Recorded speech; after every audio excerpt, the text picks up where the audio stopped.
So now I invite our three panelists to the stage to begin our program. So we have Kyle Wade, CEO of the Atlanta Community Food Bank, who will serve as our moderator. Kwame Johnson, President and CEO of Big Brothers Big Sisters of Metro Atlanta. And Lauren Kuntz, President and CEO of the YMCA of Metro Atlanta. And I am going to turn this program over to Kyle.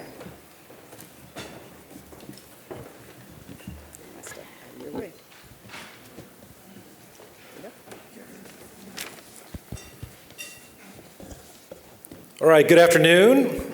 As Kathy mentioned, I'm Kyle Wade, and it's my great honor to serve as the CEO of the Atlanta Community Food Bank. I just finished my 10th year serving in that role, and it's just been an amazing journey for me personally and for our organization. Now, some of you in the room may be scratching your heads thinking to yourselves, hey, I thought Bill Bowling ran the food bank, which is an easy and understandable mistake to make. Bill's still so involved and engaged in our community. Rolling off of the food bank payroll hasn't changed how large Bill's influence is, both in this room and across our region. Bill and I get together all the time to talk about the work and about the opportunities in front of us. And he continues, of course, to guide and influence the work of the food bank in many important ways. A lot of you know Bill's been dealing with some health challenges, particularly the last 3 weeks. He was going through some intensive treatment. He's back home now. He could just sent me a text, and he's recovering, tired a lot. I'm sure you'd appreciate everybody keeping him in your thoughts and prayers, and I know he always loves to receive texts and messages as he's dealing with the health challenges that he's facing. And I'm sure he'll be back with us very soon. One of the things Bill and I have been discussing a great deal these last few years is about how uniquely challenging this time has been generally, and for nonprofits in particular. Regardless of what industry you're in, the last 5 years have been incredibly disruptive. Obviously, there was the impact of the pandemic, inflation, rising interest rates, remote work, supply chain disruptions, social movements, military conflicts in critical parts of the world, emerging technologies, wild swings in federal policy. Managing through all that change and disruption has been challenging for everybody, and that's particularly true for nonprofits. And as with all moments of crisis, these changes have also presented great opportunities for innovation and adaptation. Many of you, if not all of you, are involved with one or more nonprofit organizations as donors, volunteers, board members, and whatever the size of the organization in which you're involved, or the missions they serve, or the level of your involvement, you're likely aware of the complexity those nonprofits are facing, and you want to be helpful to their efforts to navigate that complexity. Today, we want to have a conversation that helps grow your understanding of the challenges and uncertainty nonprofits are facing, and gives you some ideas for how to be helpful to the organizations you care about. I'm going to start by offering some high-level context on the nature of those challenges and the types of ways nonprofits are adapting. Then Lauren, Kwame, and I will have a discussion illustrating how those issues are playing out for three well-known community organizations here in Atlanta. You can flip the slide, please. So coming out of COVID and the pandemic, nonprofit organizations are really facing three significant headwinds that are impacting everything we do. So to start with, there's what we call the financial cliff. Many nonprofit organizations during the pandemic really grew the scale of our programming to meet the moment. That growth was funded and supported in large ways by a lot of federal support, in particular, stimulus funding that was aimed at trying to keep the economy going and to assist in providing services to people who are in need. There's been a significant pullback, of course, in that federal support, but our operations were already scaled up at a different level of activity. So that has created a big disconnect between our cost and services and the things we're doing with the resources that are available to support that work. And there have been a lot alongside that of shifting philanthropic priorities as the needs in our community have emerged post-COVID. So many nonprofits are trying to figure out how do we sustain a much higher level of programmatic activity with fewer resources. Added to that is the impact of inflation, and there's sort of two sides of this. On the one hand, inflation affects our cost of doing business just like it has yours.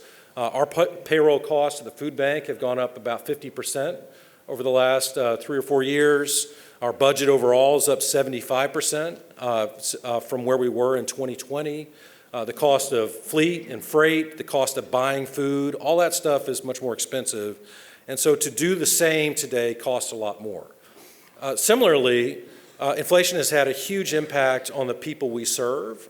Folks that rely on help from the food bank or other nonprofit organizations are seeing their dollars not go as far. Our demand at the food bank has gone up 60% over the last 3 years. So we're serving 110,000 more households every month than we did 3 years ago, which is a huge number of people that we're now having to serve. We'll speak a little bit more about that later, but inflation has really impacted both our resources, our costs, and of course the demand for our services. And then finally, there have been a lot of more recently, cuts in federal funding that are impacting nonprofits across many, many sectors, education, international aid, healthcare, housing, hunger relief, and many more have seen big cuts in funding. For us at the food bank, we learned in the spring of this year that we were going to lose access to about $15 million worth of food that we would have received over the next 12 months. It's about 300 truckloads of food that we now won't be able to distribute in the community. So that obviously impacts our ability to respond to needs in the community, and it's a headwind that we're having to navigate. You can move the slides. Nonprofits are adapting in a number of different ways, and we're going to get into that conversation in just a minute of what that looks like locally. First of all, of course, like everybody else, we have to find ways to reduce costs and contemplate programs that we can no longer continue to support given their impact and ROI. And so organizations are finding ways to scale back their programming to right-size their organizations. Secondly, nonprofits, of course, are drawing on reserves and appealing to large donors in the community to help close gaps between the size of their programming and the resources that are available. Some organizations are better positioned for that than others. The food bank went into this period very well positioned. Other organizations had much less in reserve to navigate this and are having to be more drastic in the way they think about scaling back programming. Nonprofits everywhere are making bigger investments in public policy and advocacy. We spend a lot more of our time now trying to communicate with our delegation in Washington, with federal agencies that we work with state leaders, local leaders. It's a much bigger part of our job as we try to navigate the current environment. And then finally, and maybe most importantly, nonprofits are finding ways to innovate and adapt to develop new sources of revenue, new programmatic models that help deliver services more efficiently, more effectively, and take advantage of the opportunities that this unique moment enables. So those are some of the big challenges we're facing, some of the ways in general that nonprofits are adapting.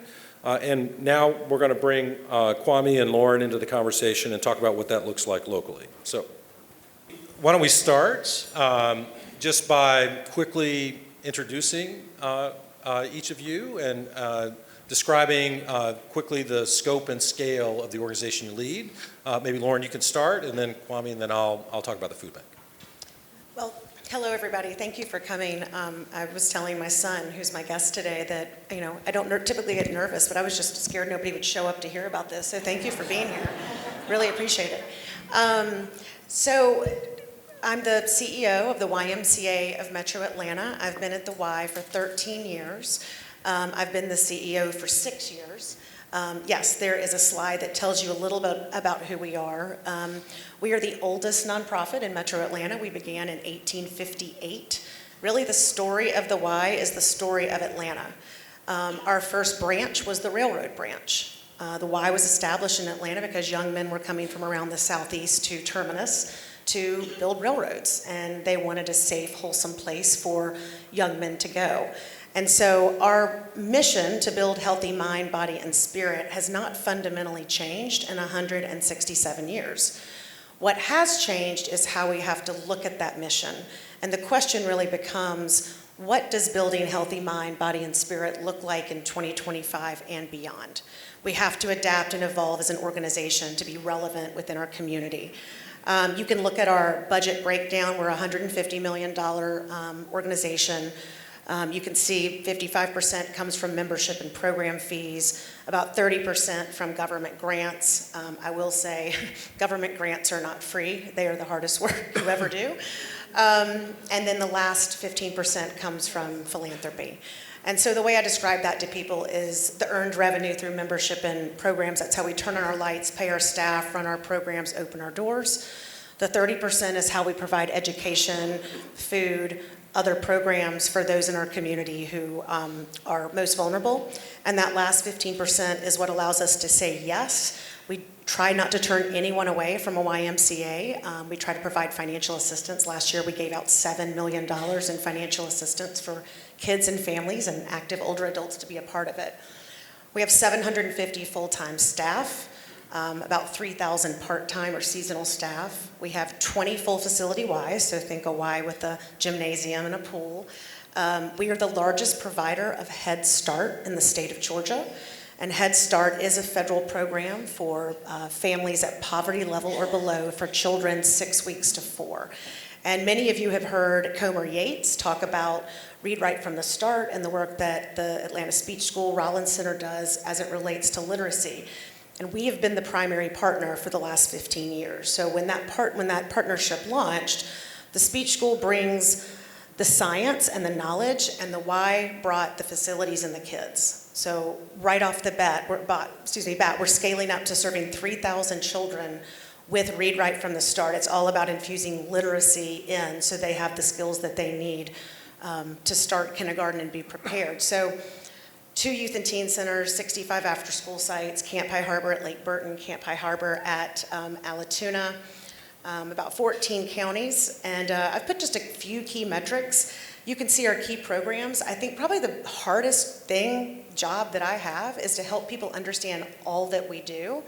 You know, you can pretty much put any program into the bucket of mind, body, or spirit. And many of our partners who want to partner really do try to push those into those buckets. And so, you know, we have to be very thoughtful about mission creep, and we have to be very thoughtful about where we're going to put our resources and priorities. And that was before COVID and before where we are in terms of kind of economic and financial uncertainty, but we have to do it now. So it's an interesting time, but I couldn't be more proud to lead this organization, no matter, and I'm not going anywhere, but no matter what I do in the future, leading this organization will be the greatest pleasure of my life. Yeah, definitely round of applause for that. Yeah, so,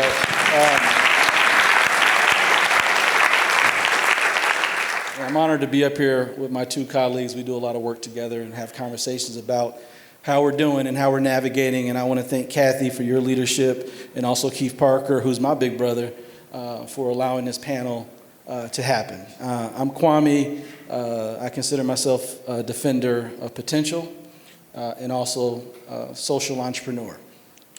We are all fighting some of the most wicked challenges our city faces, and we're entrepreneurs in that journey to do that. I've been with Big Brothers and Big Sisters 7 years now. I've been in youth development my whole entire adult life. I was a young person that got caught up in the system, went to prison when I was 17. I didn't put that on my Rotary application, Kathy, just so you know. I wouldn't have got in, but I'm in now, so you can't do anything about it. But I found my passion in solitary confinement. I found my mission through the young men that I met there who believed in me but didn't believe in themselves. And I made a promise to them that I would go as far as I can go, and I wouldn't forget them. So I've been working on that for the past 20 years and trying to be an advocate for young people and give them voice. So you can't say you didn't hear about the criminal justice system. Now you see it. I'm no different than them. Got this nice suit on, but I am the criminal justice system. I'm no different than them young men that make bad decisions sometimes. So we've been on a journey of evolution and innovation at Big Brothers and Big Sisters. You see the results. What I'm most proud of is that our young people graduate high school and they avoid the criminal justice system. Those are probably the two biggest metrics any city should aim for, because if you graduate high school, that's your fastest way out of poverty. I'm a C student. I try to keep things simple, really simple. We overcomplicate things, I think, too much, Kyle, in this work. And I see my friend Dave Wilkinson around, and 99% of our young people avoiding the criminal justice system, I think is something we can all be proud of. So we're about mentorship. None of us got here without a mentor. If you are in this room and you got here without a mentor, we need to get a sample of your blood because you are unique. But too often we forget about those defenders of potential. So as we go through this conversation, I encourage you to think about those people who came into your life, who defended your potential. I think about who defended my potential to help me get to this stage. And I'm just honored to be here to talk about the work we're doing. I see so many of our supporters in the room.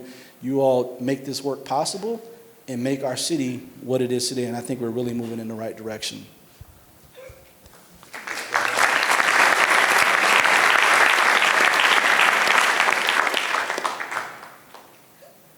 So just a few words about the food bank, and got a little formatting error there, so I'll try to remember all the things I'm supposed to say about the food bank. But many of you know the food bank and have been there to volunteer with us.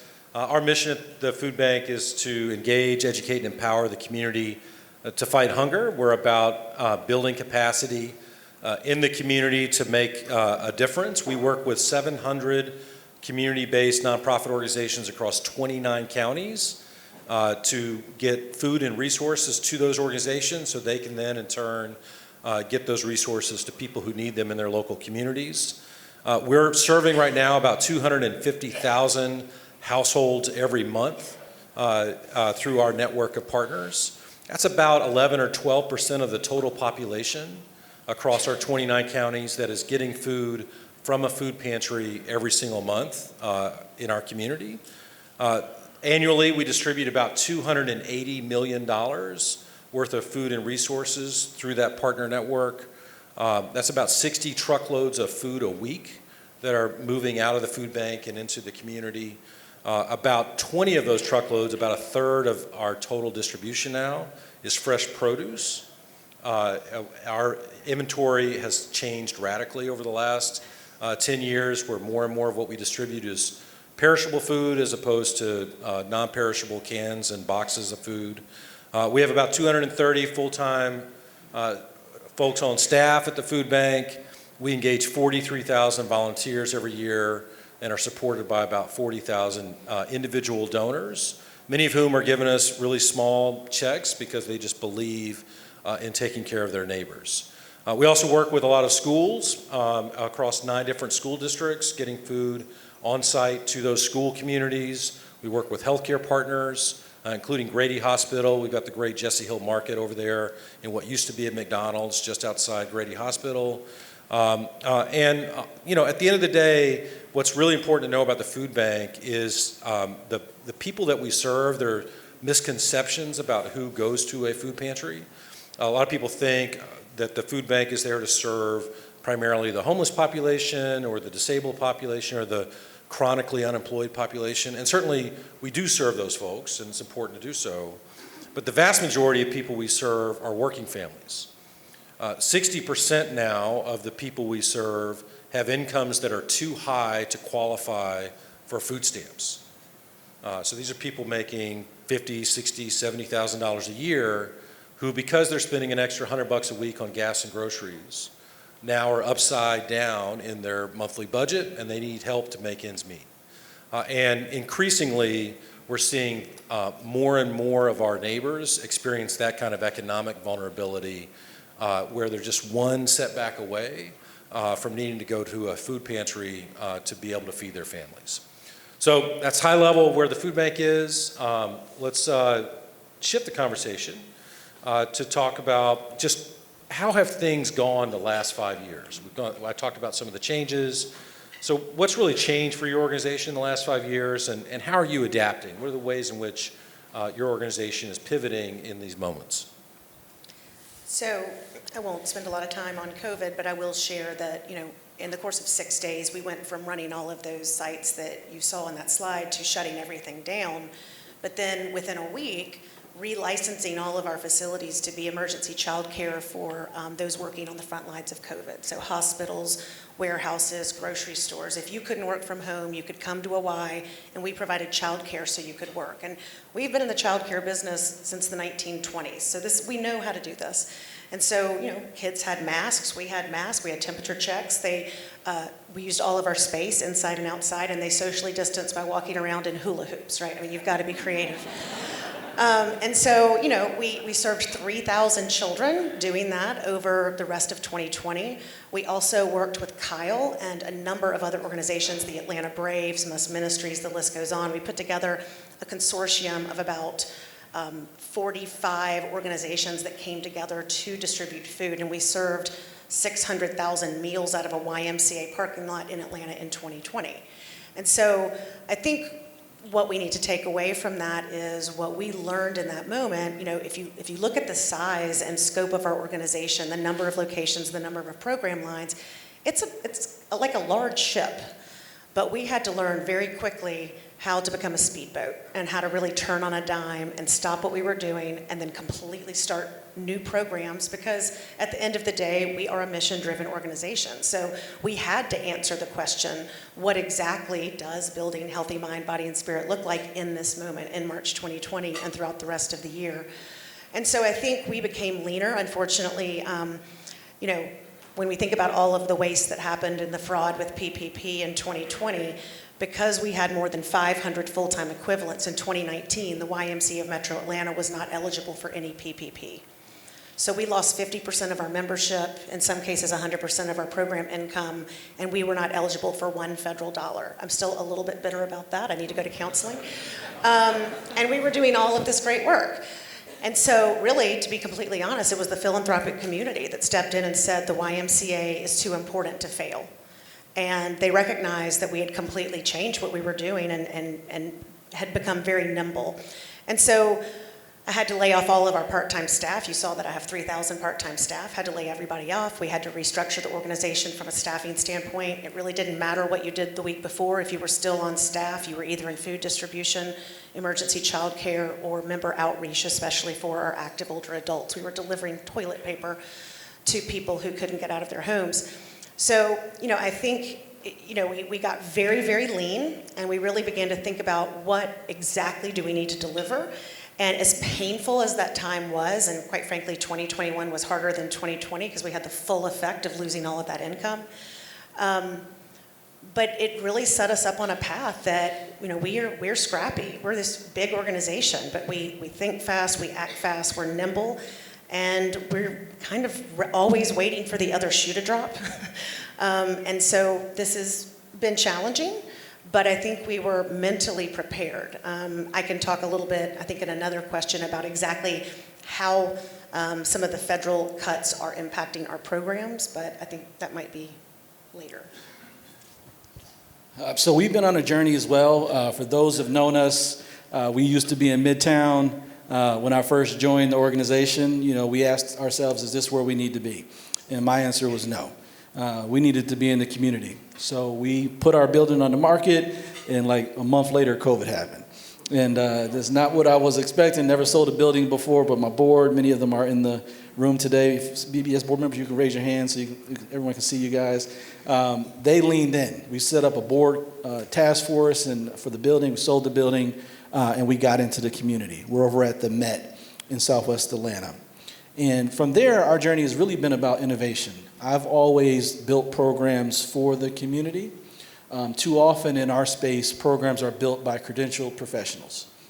And there's a role for that. But too often we don't listen to what the community needs. And I remember Ms. Crooms, principal at Russell Middle. I think I saw Jerome here earlier. He came over to see the program a couple months ago.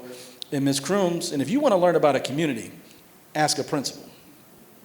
A principal does not get to choose what comes in their door every day. And guess what? They got to deal with it, regardless what it is. So if you ever want to get a litmus test for what's going on in the community, go talk to a principal.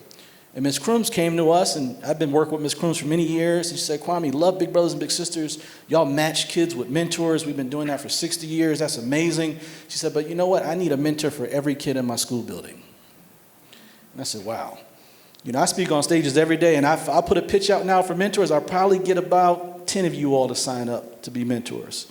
So there's no way I could rely just on volunteers to meet the need of what Ms. Crooms was asking us for.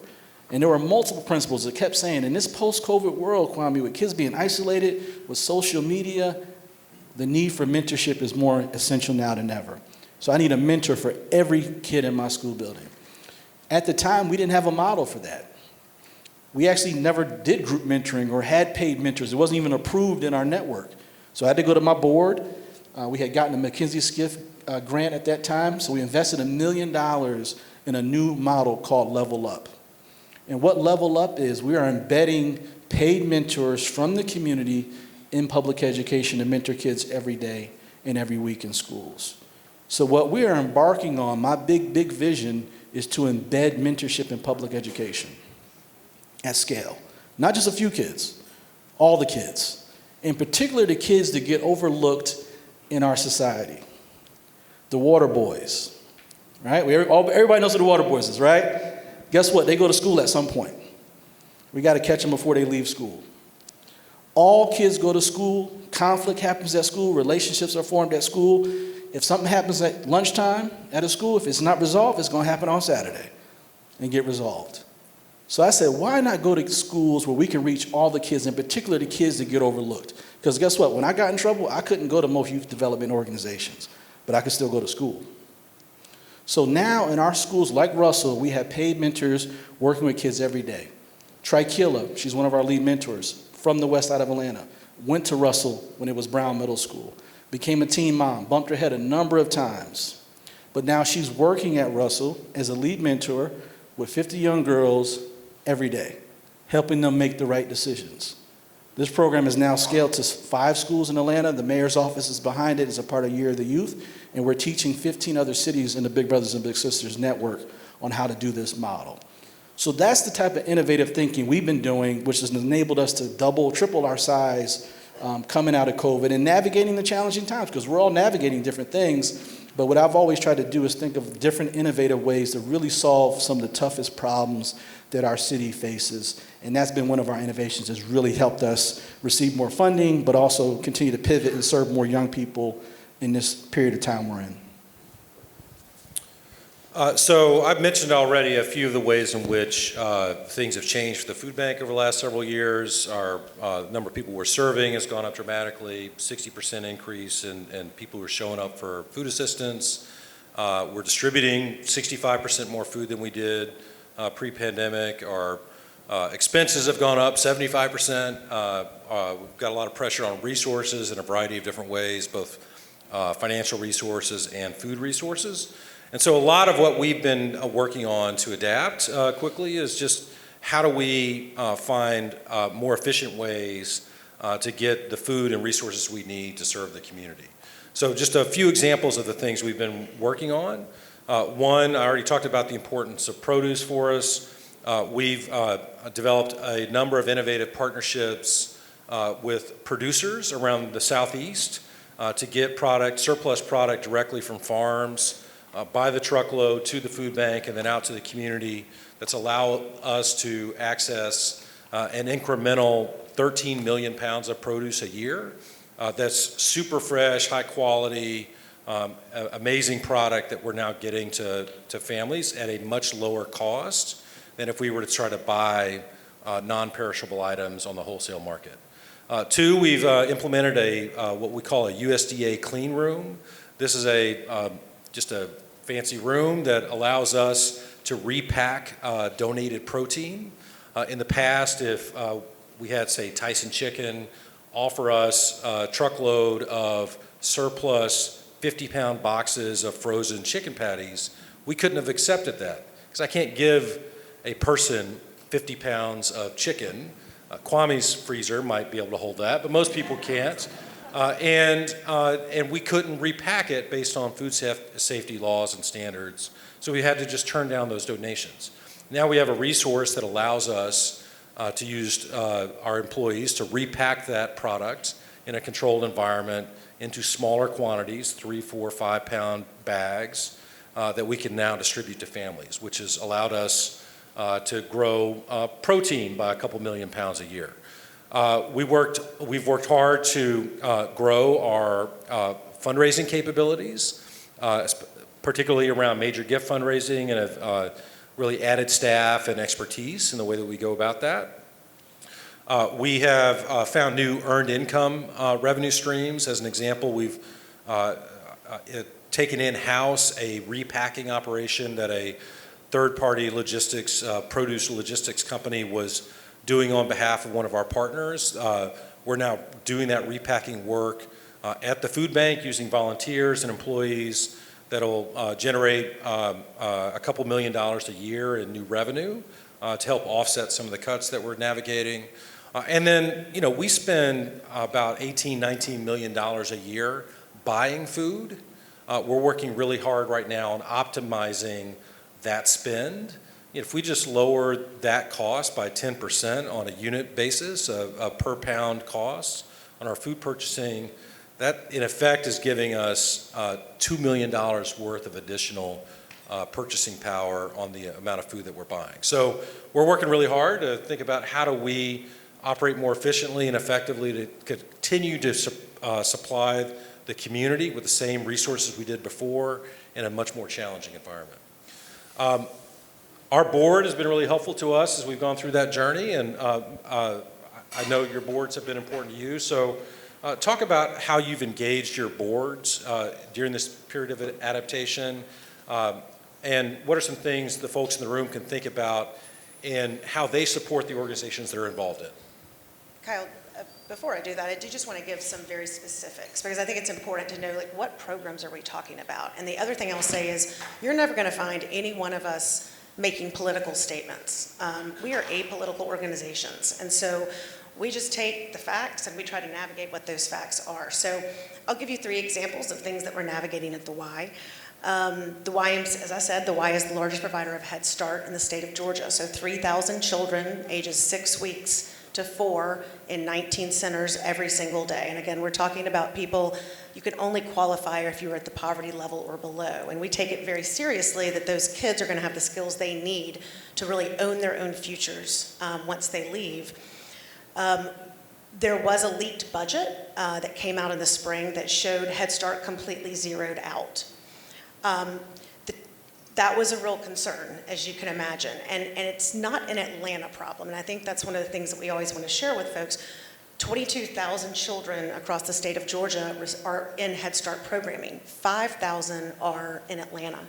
So you really see this in rural communities where the only child care center for people to work in a factory is a Head Start center.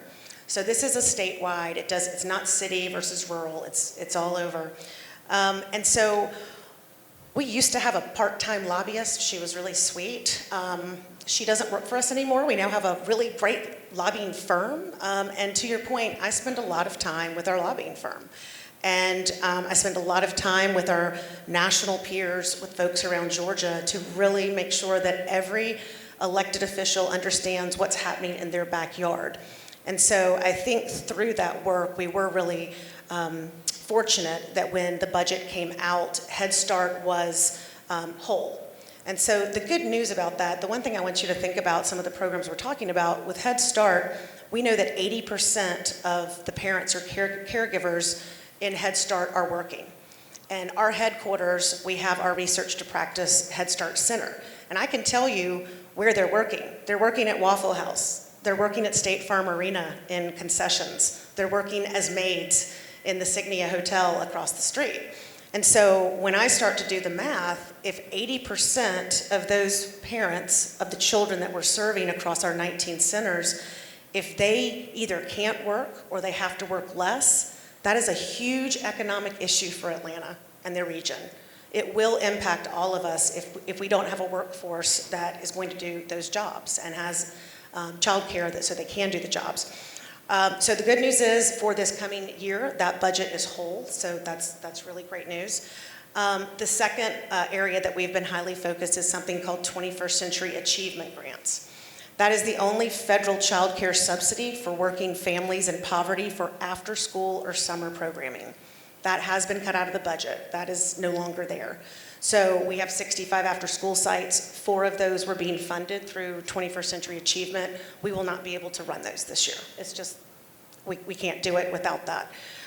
So that's done, at least for now. And then the last one that's really impacted us, we started swim lessons at the Atlanta Y in the 1890s, and we are the largest provider of swim lessons and water safety in the region.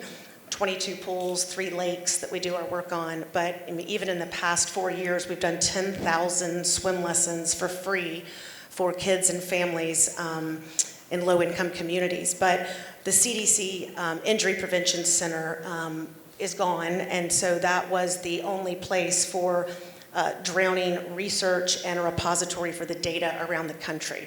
So, we're thrilled that we were able to work together to keep Head Start in the budget, because I think it's an important program for working families, but we will see cuts. We will have to make cuts. We will lay people off as it relates to the 21st century sites. And, we'll continue to just navigate the work that we do from a drowning prevention with other partners. But, that's just, if you want kind of the real situation, that's kind of what we've been facing. Definitely. And same here, Lauren, and as it relates to our boards, it's important for you to know that our boards are you all. We have many leaders from Rotary that are on our boards with the best thinking, helping us navigate challenges, help us think about risk, financial modeling. All these different things are so important right now that we sometimes don't have the time or the skill set to focus on, so our boards really lean in that area. I'm most grateful for my board as it relates to opening doors. That is a big help. They open many doors to people like you in the rooms. They're in rooms that we're sometimes not in. My board has supported me in innovation. That has been big. It's sometimes hard to innovate in the nonprofit space. You're kind of, thought to just do the same thing over and over. We don't have R&D budgets. Exactly, right? Yeah, so we can't try new things, right? And, most people, when they think about Big Brothers and Big Sisters, you think about us matching kids with adults, which is great. And that's still a big part of what we do. But you didn't know we had paid mentors, 30 paid mentors deployed in schools all around Atlanta. And that some of our schools have the best attendance in Atlanta. Attendance is so important. Schools are reimbursed based on attendance. So our pivoting has enabled us to open up new revenue streams where schools now pay us for a service. Our schools have less disciplinary issues. Our schools have now an alternative to suspension. If a kid is suspended, you hear about them in the news. So these are different things we're doing through innovation, which I really think we're changing the culture within a school building through the work that we're doing. And from a board perspective, I think I'm a really selfish CEO. I only want board members who are really going to roll up their sleeves and do the work. We're not a name-only board. We have very active committees like risk management, constantly managing our ERM. We have a political affairs committee, of course, now, since we're navigating so much of this. I want people on our board that I can't afford to hire because I need those skill sets to come to the table and help us navigate these really interesting times. But I think your board is really critical. I have so many board members in this room and former board members. They're brilliant, and I look to them constantly to help navigate really challenging situations, this one and others. At the food bank, we've got some great former and current board members in the room here today, and I would forget somebody if I tried to name one of them. So I'm going to y'all are awesome. But to be specific about, for example, how our board has been helpful in the risk management conversation, we've been engaging our board in a conversation around sustainability for a couple of years now, as we saw the financial cliff coming and started thinking about how we wanted to navigate it. Our board helped us get more specific around not just defining risk, but defining the decision-making tools and criteria for what we will do in the event of X, what is the scale and scope of how much we're willing to deploy out of reserves in response to Y, and being more specific and detailed and thoughtful and sophisticated in developing that risk management methodology has been super helpful to us, not something we would have been able to do on our own, that was dependent on the knowledge and expertise of our board and the willingness of the board to really push us to get more granular about how we wanted to manage risk. Sorry. You're good. Okay.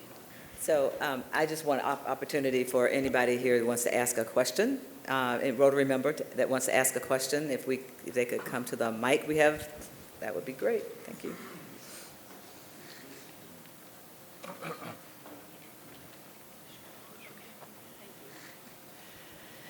Hi, I'm Gabby Shealy with the Toll Foundation. I wanted to ask the three of you, you're each part of a national network of organizations. And as this is impacting cities around the country, can you speak to what you have found to be unique about the Atlanta business community that's really supported you all during the past 6 months as you're talking with your peers? So, I think we all know Atlanta's very special.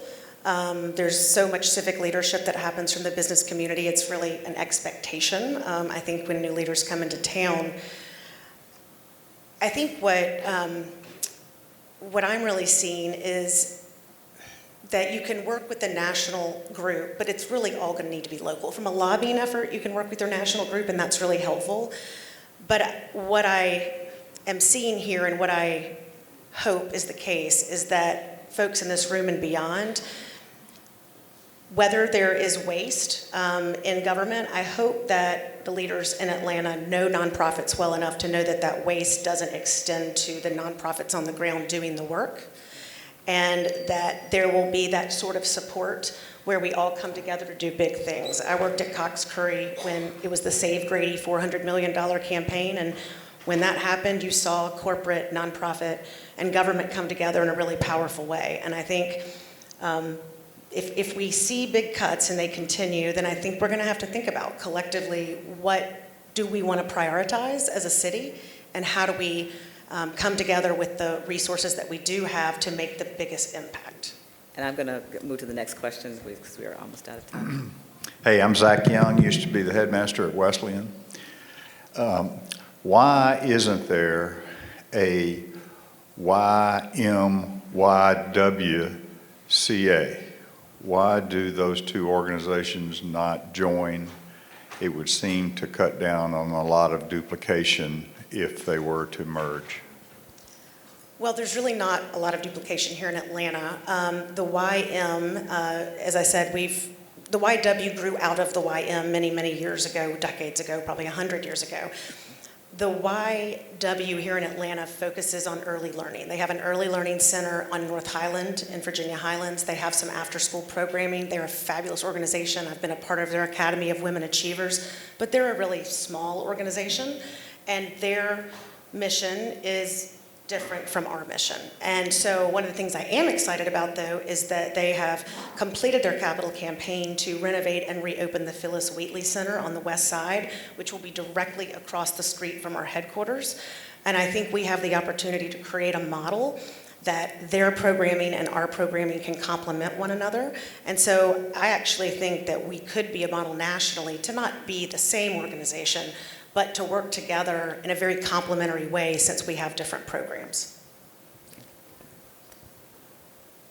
Jim Munson, it's pretty obvious that you guys have done a great job as nonprofits. Now, the problem is that all nonprofits are grouped together. And we've got a bunch of nonprofits who have done an incredibly lousy job, so that you're grouped as the nonprofit that takes money and nothing happens. Is there anybody in the United States that is there a ruling body on the nonprofits? Is there some way that we can get ruling bodies that says, oh my God, you guys are horrible. You're taking $5 million and it just disappears. How does that work?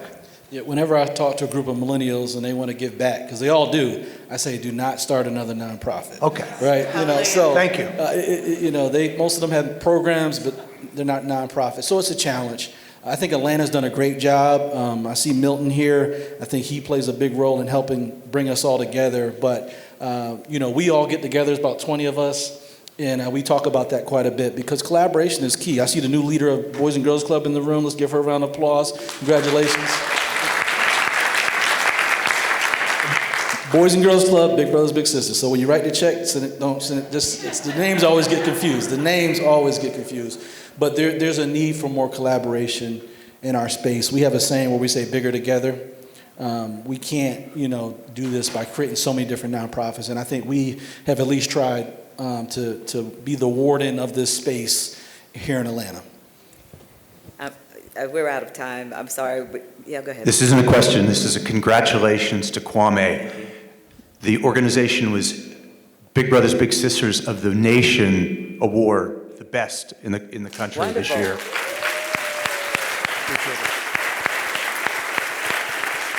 Thank you. Congratulations, Kwame. Thank you.